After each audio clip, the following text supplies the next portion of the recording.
Ooh, it's gonna be hard to turn this guy into a demon.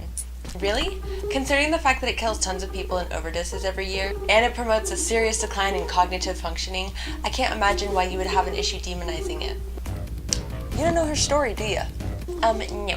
And I wouldn't want to, because her reputation is attached to mine, and I would like to try to keep mine pristine. Bada boom. Alright, let's do this. If ecstasy was a demon, what would it want?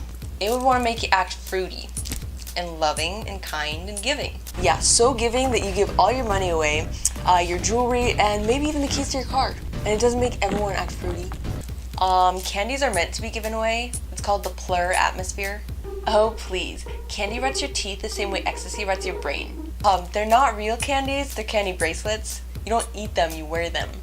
Okay, side note, does anyone else think that rave culture has some of like the best attire in comparison to like all other subcultures? I'm just saying, I love me some fishnets. Can we just get back to the question? If ecstasy was a demon, then what would it want? It would want to rot your stomach while you're alive. It would want to make you dependent on it for a good time and possibly cause a lot of anxiety issues. It would want you to make decisions that you think are smart, but that actually are really dumb. It would want to embarrass you, and it would want to make it a lot easier for bad people to do bad things to you. I don't know, I don't think it impairs judgment. Did you really just say that?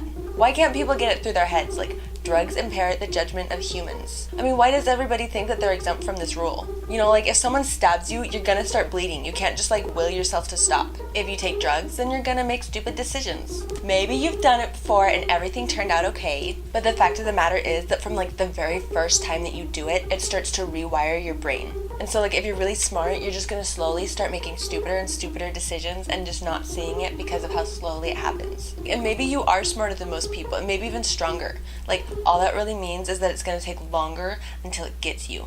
And a lot of times it just kind of puts a veil over your eyes until it gets there. Wait, what is that supposed to mean? It means that, like, even after you sober up, you're still kind of in limbo. You know, you're spiritually asleep. You know how you get that gut feeling when you know something's wrong? Well, that gets way weaker. Like, it's harder for you to recognize potential threats. For example, maybe you're like the kind of person who works out and then you just stop working out.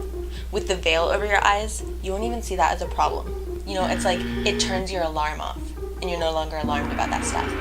And another example, like you might go to this event or something where there would be like a chance of a lifetime opportunity, like job opportunity in person that you'll meet, like one of those connections that gets you the most amazing job of your dream career, whatever. But since you're not on your A game, you don't even see it, and you don't ever get that opportunity again. That's what I mean when I say veil over the eyes. You start missing all the little steps that are gonna help you move up in life. Interesting. So yeah, apart from wanting to have fun, ecstasy would want you to die. Meaning that it wants your friends and family to suffer through one of the most painful experiences known to humankind. We should be more protective of our loved ones. Okay, no. The kinds of people who overdose on ecstasy are the ones who take it and then they don't feel anything after like an hour or two or like even 3 or more hours. And so they end up taking more and then it all hits them at once. I heard that some of them die from not drinking enough water and some die from drinking too much water. People can't die from drinking too much water. You can die from having too much of anything.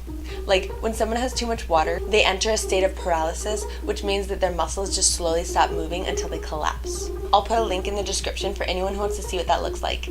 So now, if ecstasy was a demon, what kind of thoughts would it think? I don't know, you guys need to help me out on this one. If ecstasy was a demon, what kind of thoughts would it think? And what kind of thoughts would it make you think? I'm more interested in finding out what it would be afraid of. Mushrooms, its biggest competitor. Actually, scratch that, I think they're best friends. I think it would be scared of people developing social skills because then they'd feel like they could have a good time without it. It lives through you. Oh wait, one last note. If you are gonna rave, then please don't be a stuck-up raver. Nobody cares if you're like a senior raver and like you act all high and mighty because of it. It's not conducive to the plur atmosphere. Okay, that's all. Okay, I love you guys.